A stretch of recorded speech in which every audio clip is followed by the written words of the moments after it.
For Lab 2, I dropped a crumpled up plastic bag, recorded its motion on tracker, and created two different models to predict the motion of the plastic bag. In one model, I just accounted for the force of gravity, and in the other model, I also included the drag force. When I was analyzing the motion of the bag on tracker, first I had to give tracker some background information. For one, I had my sister hold a piece of paper of known length so that I could calibrate the position length. I then set the coordinate axes so that the bag dropped from the origin and fell directly down the y-axis in the negative y direction. I then marked the center of mass in each frame. That all gave me my experimental data. In the first model that I created, I used Newton's second law of motion, which states that the final velocity is equal to the initial velocity plus the net force divided by the object's mass times the change in time. I made this model using Python.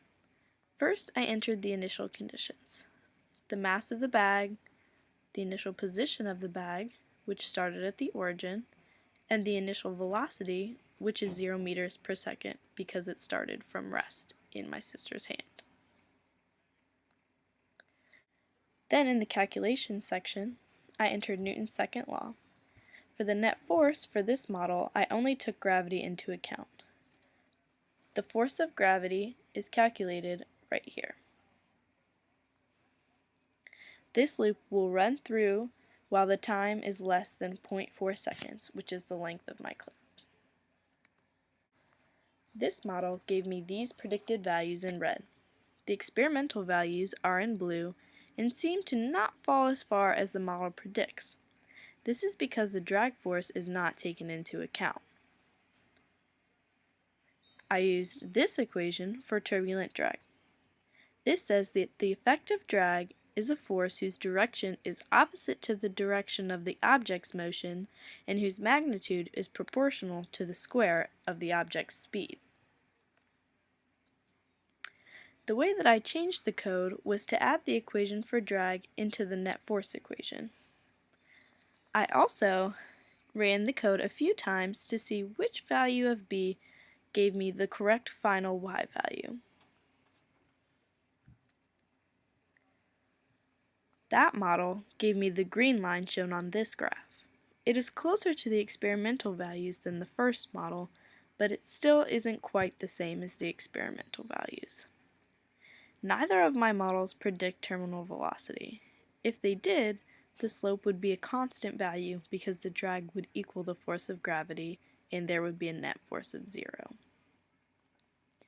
If the object was thrown down instead of just dropped, the initial velocity would be a negative number and the graph would look much different.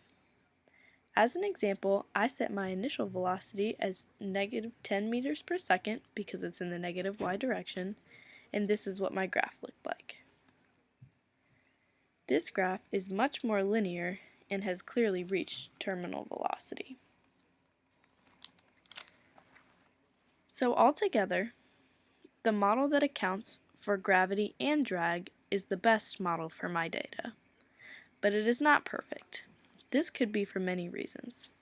It could be because of my personal error in finding the center of mass in tracker because the object was blurred, or because the angle of the camera gave me an inaccurate calibration for the position.